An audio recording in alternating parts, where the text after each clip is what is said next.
What up? What up? What What up? there? What you know? What you know good? What up? Whistle Gang Podcast. What up? What up? What up? What up? What up? What up? As my man Styles P would say, what up Yo, 3 times? Think you missing what's one? popping? Shit. Another It 49ers happens win. sometime. Another 49ers win. Big dub, You know how we do? big dub season, Covering the big dub spread. season. Covering the Another spread. bird, Everybody who bet on another the bird spread. poultry was definitely on the menu again. Yeah, poultry on the menu again this week. More bird, right? Cardinals. We Oh, get to them. We get to are we them. hitting? Are we hitting our stride at the right time? Yeah, well, I said we. On the I way. said we wasn't going. We wasn't going to lose again after the bye. So, whatever you want to call it. I mean, let me ask you this right out the gate. Listen, Does this shit even feel exciting? Like, I'm does listening. it feel exciting right now? Is it like? I mean, I don't know. Are we getting too cocky? Like, is this expected? Like, what's going on? No, I mean, I'm gonna just be honest with you. It feel good. You know, it feel good to play early, play at at 4 o'clock, and go and just watch both our sons play in the night game and the nightcap, and go there and not have to really choose a side. You know, you can kind of do what you want. So, right now, it was good for us to play at 4 and be able to watch what everybody else does, and then to finish the night and be in the one spot. You know, what I mean, then we got to do it. We control our own destiny. So for me, I think it's in a chill spot. You know what I mean? I think we can't get comfortable. I think if you listen to the mindset of the players, they not comfortable either. They feel like they left a lot on the table yesterday, which I agree. We were really, really sloppy in the first half. And even in the second half, I mean, if we don't have BA's fumble, we get the blowout that we were anticipating. But I think, the fumble kept us from scoring that drive and another drive. So all in all, I think we're in the driver's seat, and we're in a good place because we're in the driver's seat. So what you think? Hey, light skin. What's up, fellas? My bad. Had some issues with the camera. We see. Yeah, For me personally, this was expected. This is going just like I've said, mapped out the whole 9, that right. after the bye we wouldn't lose again. That's including the Super Bowl. You said that, bro. Yeah, and then even I was listening to Adam Shine today, Sirius XM Mad Dog Radio. So what you saying, P? He's saying the next time we're gonna lose How yours is feel? 2024 regular season. Hey, I'm gonna say this. I'm gonna say this, man. Brad called it though. We have to get the ball in 23 hands. Right off the gate. Listen, right off the gate. I thought it was going in. I thought it was going in for the touchdown, bro. But yeah, definitely start with that run game, that power run game, bro. Like, we got to continue to do that. I love it. But I think what Shenard is asking is this expected? Like, is this getting boring? Nah, are you still excited boring about this? About it? Yeah, I think setting the tone. Cocky. I guess when you get to these definitely these conference, like, and you playing in your conference and you playing teams back, multiple times. So it's always exciting to see a team for the first time. So I think that probably had a lot to do with it. We already beat them a week ago. So, like, it's hard to be tuned in to a team you just smashed thinking we're going to do the same thing. And, they had us on our toes for a second.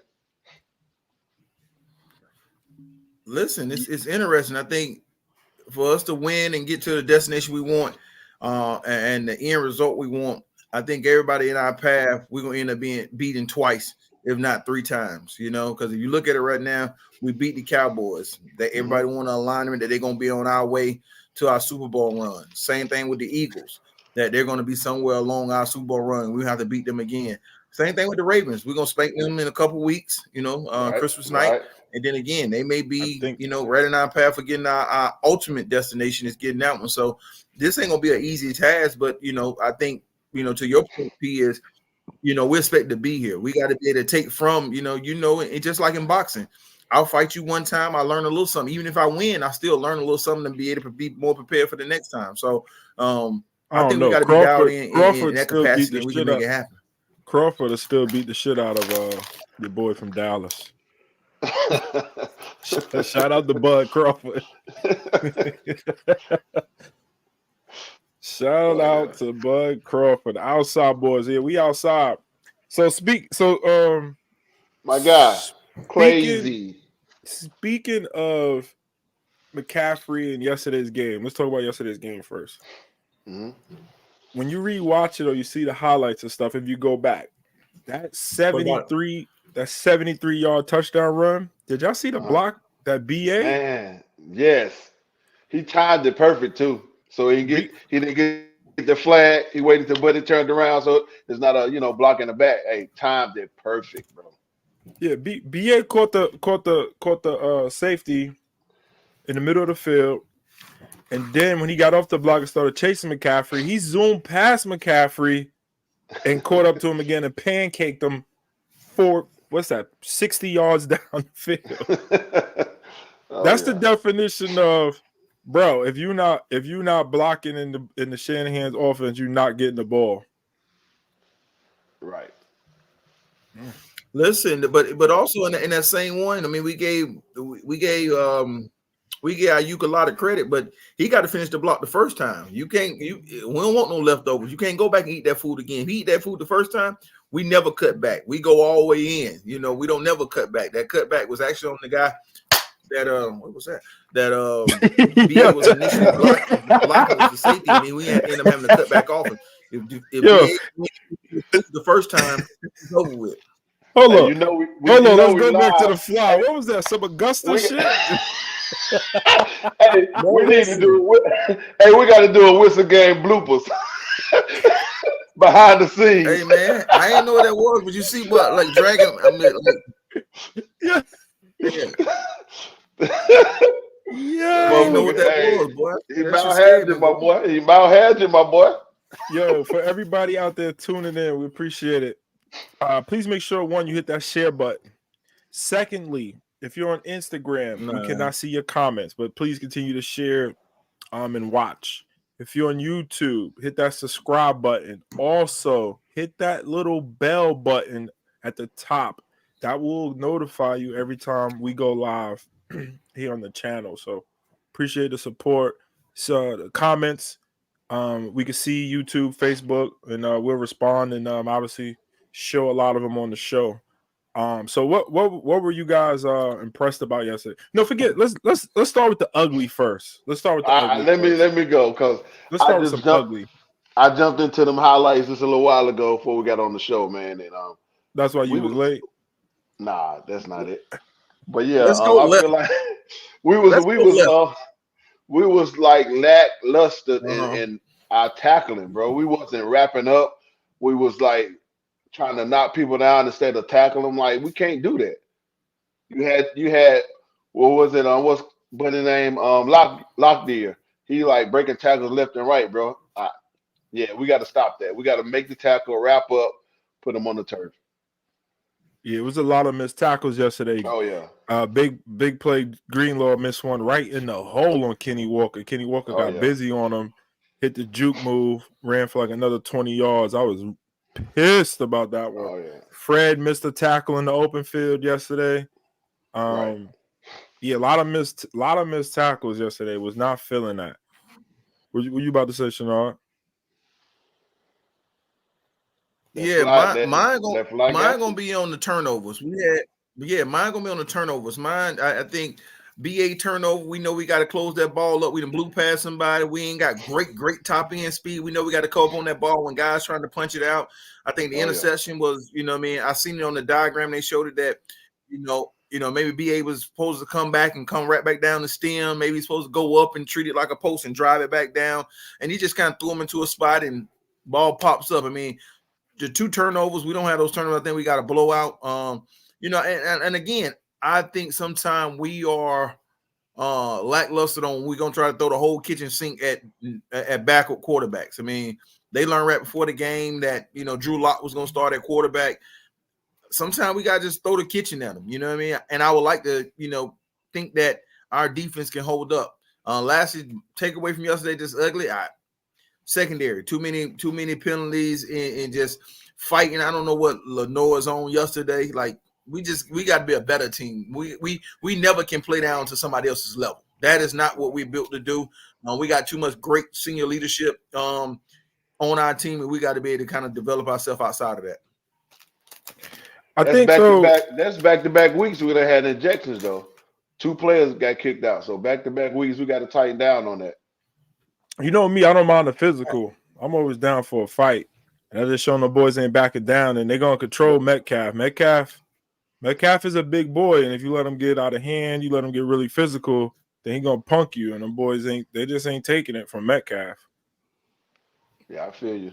But we still need him on the field though. We don't need him in the locker room. Correct.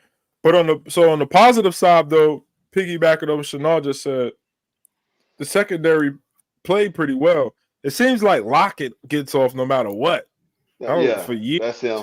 Lockett. That's the guy. That's the guy right there. He just gets off no matter what. But we shutting Metcalf down. I think them boys play really well, especially with Ward going out. You had the first touchdown in the first quarter. Ambry was positioned well. He was there, and I don't know what happened. He swiped at the ball and missed, or just zoomed past his air as he was going. But you couldn't ask for better coverage. I mean, he was all over Metcalf. I mean, on that one, it was a great throw, great catch, great play. Sometimes that just beats the better coverage. But other than that, I think one of those pass interference calls was BS. But I think they played really well as a secondary. Jair, the rookie with the interception, he would have had the second interception, but Fred took it from him. What do you guys think about that now? I mean, I understand the secondary, but on the other hand, especially losing Ward early in the game, they played pretty well. Yeah, no. Listen, I'm at a situation where I hate that we got. I ain't gonna say we got robbed. I wish there was a way to review like the what they call the clipping on Ronnie Bell. I mean, on the fake punt. I think it was going to be a block. I don't think it was called. I think they end up getting some pressure on the side. Our punter, recognized he was in trouble and got out of there. And then we got a horrible slip. It just looked really, really funny. It looked like he tried to chop him, but you can see him when they showed the replay that he actually lost his footing. But he just fell in a way where he looked like he was trying to drop down and roll on the legs, and it just became a bad situation. Again, that's another opportunity to have a blowout in yesterday's game. So that went our way. So, not just getting up bad things, but, I looked at the score. I called the score, if y'all remember correctly, I said 31-17. If they don't go for 2, that's 17 right there. And we should have had our on the one BA fumbled on. That's probably our 3 right there. So I would have hit it right on head, but I'm good with whatever winning, whatever it is. We covered the spread. Vegas got paid. Absolutely. How y'all what feel about some of the good though? What about some of the good? Wait. How y'all feel about being, having Bosa and able to move around on the line, not just lined up in his position, move him in over the nose tackle? I like that, man. Be able to move him around like that. Yeah, there was a lot of good formations. You had one time Bosa and Young was lined up together. Versatility we got up front. I see. Yeah, I like the versatility. I'm seeing Randy Gregory find himself. He's finding a place in that defensive line in that rotation. Mm-hmm. He's being effective. We can see how long he and Colin Farrell can be on the end. That's going to be super important. I think when we get closer towards this playoff run, we're going to see a lot of rabbit personnel where you're going to see Bosa and Chase in the middle, and you're going to see Colin Farrell and Randy Gregory outside, and that's going to be a lot of dogness you got to be able to play up against every time. So I can't wait to see that as we go the season on. I think that's what we're preparing ourselves for, is to gradually get into those 4 guys being the front 4 up there. Yeah, I mean, at one of them third downs, it was Bosa, Young, Gregory, and Hargrave all on the field. Wow. That was the 4 down linemen in there, like just all dogs going to get the quarterback. And I like that. And then obviously, you have one with Bosa and Young lined up on the same side, and that's the one where Bosa kind of pushed him right through, and came right through, and then got the sack. So the defense was definitely hunting yesterday. They didn't go crazy like you had predicted, Shannar, with the sacks, but I thought they would have, especially when we got the call of the rookie. I'm saying, well, shit, like let's go. But it did seem like you just was saying that real indecisive. Like, are we going to blitz lock, or are we going to rush the 4 like we normally do? I would have liked us to go see them and just create havoc and let them turn over the ball. You know what I'm saying? Go, P. Oh no, okay. Yeah, it's definitely I wanted to get, let us get to him in the backfield. I mean, I think he was kind of moving his feet a little bit and scrambling out of there on a couple plays. So yeah, he definitely is I would have a liked to lot see more more sack. mobile than Geno.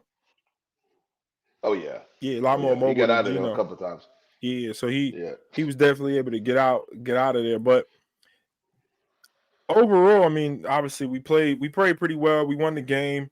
Lot of stuff to clean up. But in a division game like that, you expect for it to be really tight. Anyway, and come down typically to a 1-score game. I mean, you really don't expect blowouts in a division game. Right. But the stats were crazy yesterday. The offensive stats. Oh yeah. Oh yeah. Hey, let's go on the switch another thing. Let's go on the other side of the ball. Let's do it. Offense, right? Yes, sir. Yeah. So offense. Let's talk about this offense real quick. Brock Purdy. Oh man, down the field. MVP. 68 yards yesterday. Down the field. Down the field, Brock Purdy. That's him. My quarterback. Let's talk about Purdy real quick. Let's just talk about Purdy. My quarterback. All right. Let's me first. Go ahead. Let's do it.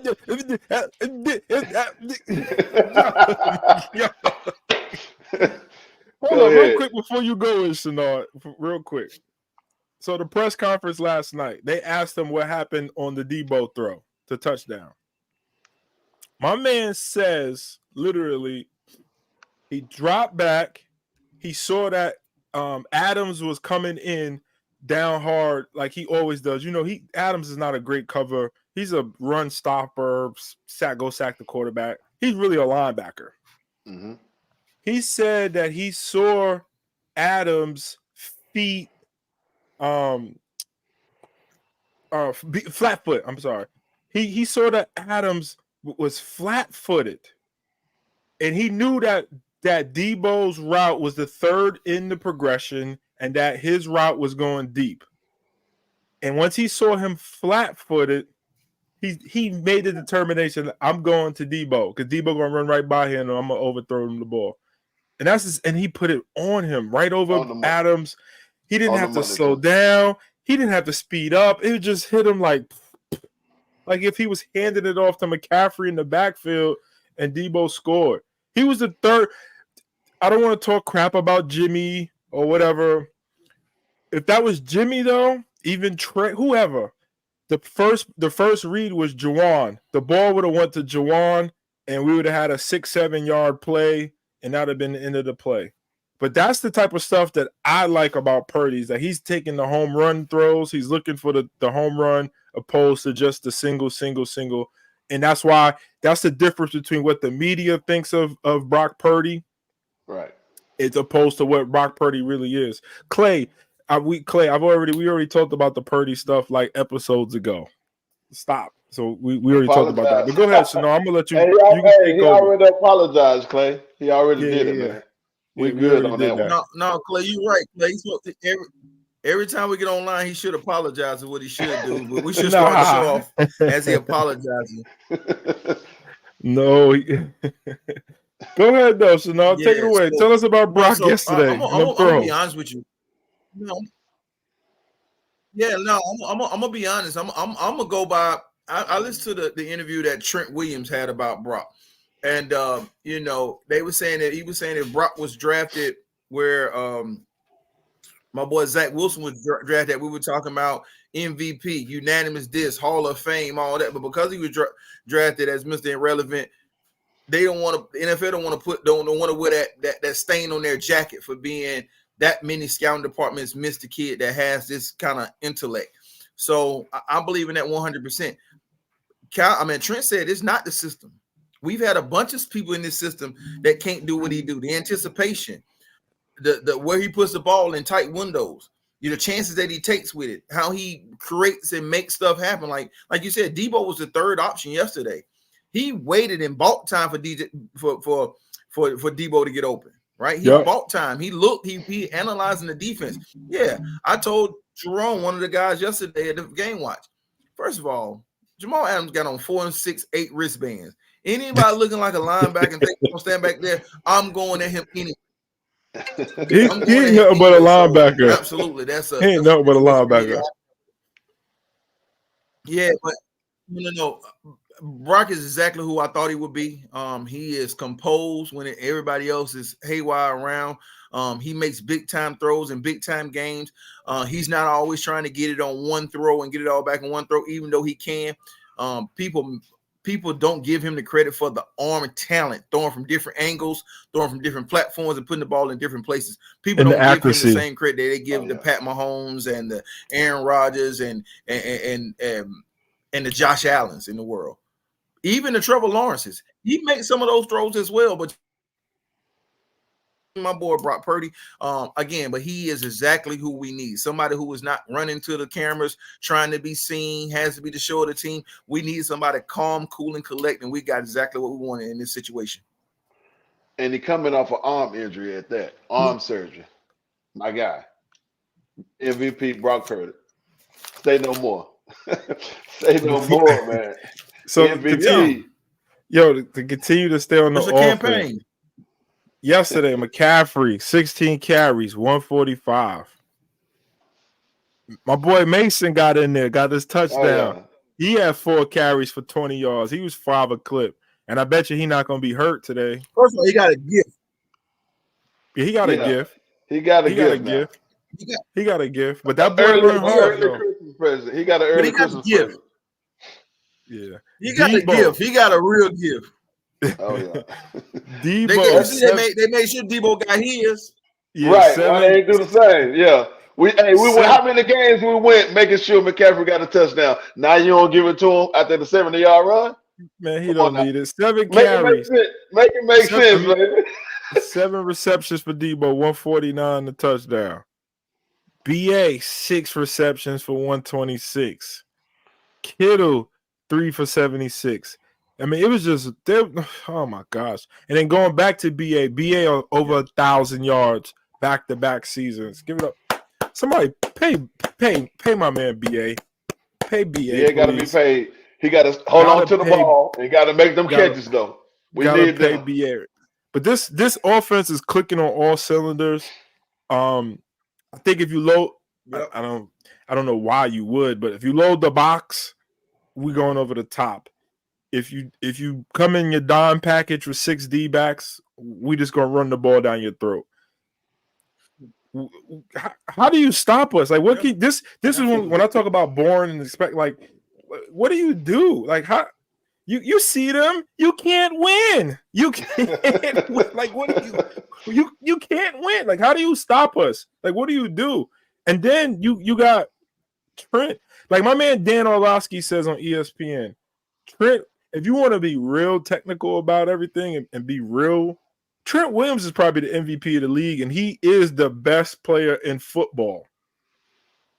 Every run to the left side behind Trent Williams, we average like 2.4 more yards per carry on all carries to the left. That is crazy. Oh, yeah. That's crazy. That's just the Trent Williams effect. MVP debate. Let's jump. Yeah. What are you saying? I mean, I think if we're talking about it seriously, we're gonna have split votes if they try to put McCaffrey in the MVP conversation. They just want to do that so they can split the votes between McCaffrey and Purdy, and then somebody else out of nowhere is gonna win the MVP. We don't need that. We need to go with one. It's like picking who's gonna represent the Democratic Party, and we're gonna just choose Purdy this time for MVP, and he's gonna represent the Democratic Party, and that's who we're gonna vote for. I thank you, Christian, for what you've done. Let's go ahead and get it to my guy. But why? All right. So in terms of Vegas, the bet in odds, he's starting to get some love. So now it changed all because Dak and them was on prime time yesterday, and it was a big game against the Eagles. Blah blah blah blah blah. He's the betting favorite now, but Brock is second, right behind him. When you debate, when you talk, so I say this. No, we can. So look at it like this right here. Dak has a chance to win it. He got more games that are going to be way more meaningful. The rest of their schedule is going to be way different than ours. They have their strength of schedule is tough, way tougher than ours in these last 4 games. If Correct. He comes out of this 3-1, 4-0, he hands down, he gonna get it. And has to play We're well. We're going to talk about first round goodbye Dak. We gonna talk about that. So again, if he goes 3-1, 4-0 in these next 4 games, yes, he will have a chance to be named MVP. However, if he goes 2-2, you can throw them and the MVP votes right out the window, right out the window. With the rest of their season. Yeah, right out the window. I think my question though is this: if you're watching any sports show, non-quarterbacks talking, why doesn't Purdy get love from them? But if you watch any show where it's Kurt Warner's talking, Dan Orlovsky's talking, Peyton Manning and them about to come on Monday Night Football, they all love Purdy. Why do the quarterbacks show him love and the non-quarterbacks analysts show him no love? What do y'all think the difference is? Well, everybody just want to say, again, we go back to the system. He fits in with the players around him. That's what everybody say. But like I said, until they actually sit back and watch a game and don't pay attention to what he's doing, like, yeah, you're going to say that. They're probably somewhere watching highlights and then just coming up with their theory of who Brock is. Like, you have to actually sit there and watch the game to see what this man's doing.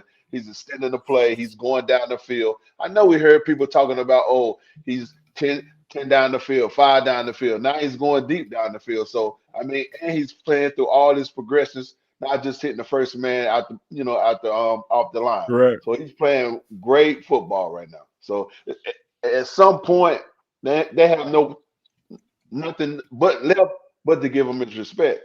Yeah. You would just think, though, like the quarterbacks would be the one that's hating on him, and the position player dudes would be the ones that would be giving him all the props. Why is it different? What do you think, Shannon? So I'll look at it. I think when you look at the all 22, right? When quarterbacks actually go through the design of the play and figuring out where's my first read, where's my hot, how am I going high to low, what am I reading, what coverage were they showing? I think when quarterbacks go through that processing of what's being done, they're going through the ideal of what it takes up here between the noggin to make those plays happen, and they're able to give Brock his true flowers because they know what kind of processing it takes to go take a snapshot of the defense. The defense tried to confuse him doing this, doing that, and he was able to manipulate the defense by foot movement, arm mechanics, anticipation, things like that happen. That's why I think when you play the position, you're able to analyze the position a whole lot better. So I think that's why the quarterbacks give him way more praise because they understand how complicated Cal's system can be. How fast you have to come off a first read. How fast you have to get into the second read. How fast you have to get to the third read. How much terminology may be in it with all these tags when they're going that the running back got something here, the tight end has something here. The motions, all the pre-snap reads. He has a lot on his plate, and for him to manufacture all that play in and play out, that is the reason why quarterbacks are able to give him his flowers because they understand what it takes to be a quarterback in Kyle Shanahan or the Shanahan system altogether. Do you think at the end of the day, Purdy has a chance to get the MVP? Who you asking all together? You? It don't matter. Yeah. I definitely think he got a chance. The way he's playing, the numbers he's putting up, in the rankings that he's in with all kind of categories. He's top in like He's 3, number 4 one in categories. almost all of them. Yeah. So you have no choice. If he keeps playing the way he's playing and end the season, however we end it, yeah, definitely MVP in my opinion. For everybody that's in the comments, do you think Brock Purdy has a real chance of winning the MVP this season? Let me just see everybody's reply. Shenard, last episode we talked about the NFC playoff picture a little bit, and we talked about some teams to be very worried about, that we should be worried about, and your team was the Rams. And the Rams, they went to Baltimore and played a hell of a game. Didn't see the punt return, obviously saw the highlights because our game had just started, but played really well, lost there. I think they're still in the picture. The Lions, though, I told you they was potentially going. I told you the Lions are frauds. It was going to lose to the Bears. Are we still on that Rams picture? Like, what are we looking at? So right now, the playoff picture, if everybody doesn't know, obviously we are now the official number one seed, baby. Woo! Yes, Dallas sir. is the 2 seed. The Lions are the 3 seed. The poor NFC South. Oh my gosh, 6 and 7 Buccaneers are the 4th seed. That's horrible. Right. So as of right now, the Eagles would be the 5th seed. The Vikings would make the playoffs as the 6th seed, and the Packers, who are about to play right now, would be the 7th seed. The Rams are right behind the Packers, so they need the Packers to lose. Seattle's still right there. Then obviously anybody in that NFC South. Asked this question just like last week. Who's fair? Who are we thinking could disrupt us in the playoffs? Nobody. I don't think it's about disrupt us in the playoffs. I think we have some important games left. Like I know that we're looking towards the Ravens game. So again, I'm prepared for that. We just can't let any of it be a trap game to us. Again, I don't like going into the final week of the season having to play the Rams, and the Rams still have something to play for, and we're trying to. I was going to bring that up. That's where I am. That's why I say the Rams. I'm saying the Rams from my picture. Do I think the Rams are a playoff team? Maybe not, but they're going to be in our way. They're going to be playing for some come the last week of the season with opportunity maybe to get into the playoffs with a victory over us, and we're going to be resting people. We're going to be playing not to lose and not to win the game, and that may be that might be catastrophic for us. So that's why my radar is going to the Raiders. I mean, to the Rams. That's why I'm watching the Rams and what they do. Yesterday, they had a great chance to beat the Ravens, right? I think they're gonna be a team when you got a play call on offense, and that's the reason why I'm on the Rams. When you got somebody like McVay that can call plays and draw plays up, and he's calling himself a prodigy of some of the best to ever call plays. That's always going to mess with me a little bit, is just having somebody who's known for being able to draw in the dirt and be able to create plays and create matchups. And that's what I always worry about. It ain't the other parts. It ain't who's going to be tougher than us. It's always about people that can draw plays and try to scheme us to death. Let me ask you this. This week is still on the Rams. Let me ask you this. Are the Rams the most stacked quarterback team? Are they up there? I don't think so. They are, but they are. But here's what I'm saying. But most people have come up with game plans to get the ball out of the quarterback hands. We've faced that a lot already, where people are going to be 1-2 throw, screen us to death. Again, the first time we played them, I don't think they had Cooper. Nope. Cup wasn't available the first time we played them. So this time they got Puka Cool, who went crazy on us last time, and now they got Cooper. That's something to worry about for me. Oh yeah, okay. Yeah. Like I said, I'm not concerned about any of these teams. The only thing I do not like is the playoff picture, how it works. Like I said before, if we're the 1 seed, there's a potential that we could face Cowboys and the Eagles on the road to the playoffs. I do not like that part of it.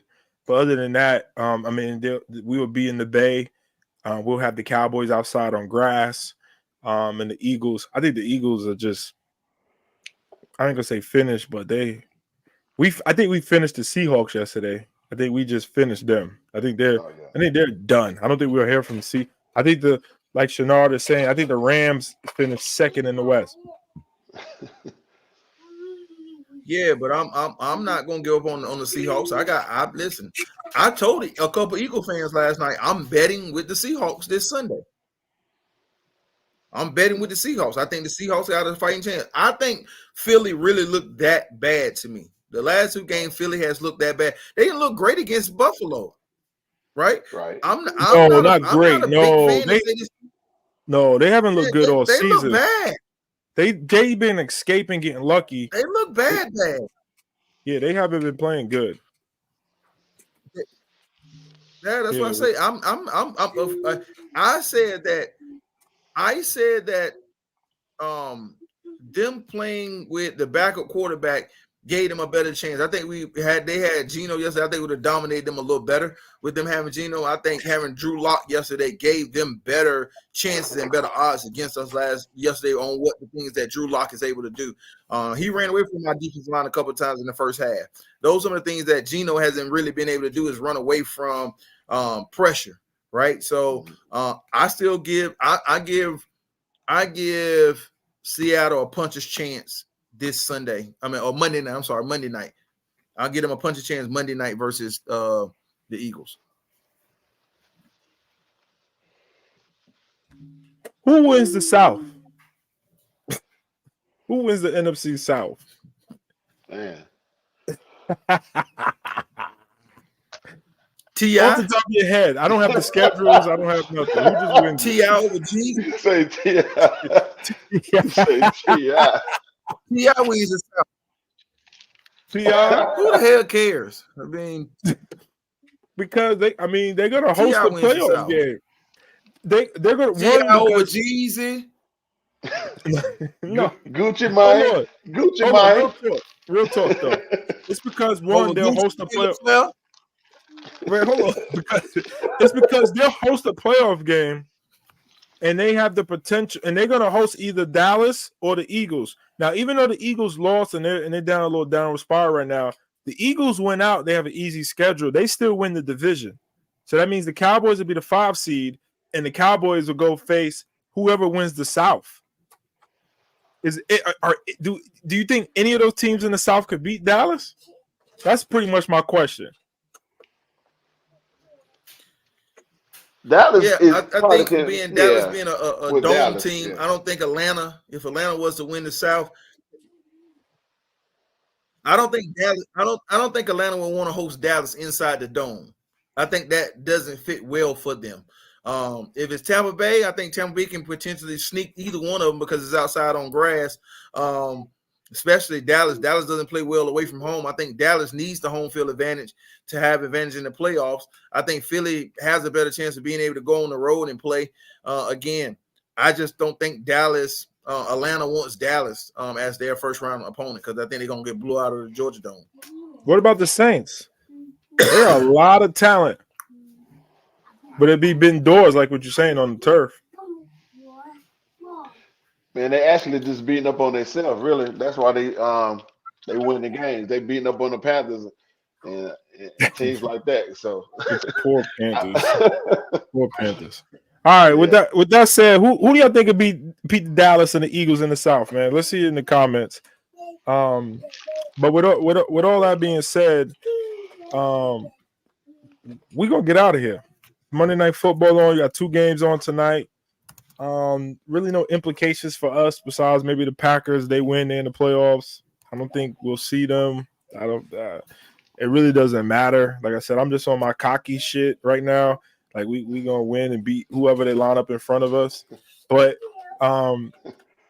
with everybody watching right now, please don't forget to hit the follow, the like, share button, YouTube, subscribe, hit that bell on the YouTube channel so that you get the notifications when we go live. Hey, listen. When we go live. Before we get off, listen. Why don't we just do the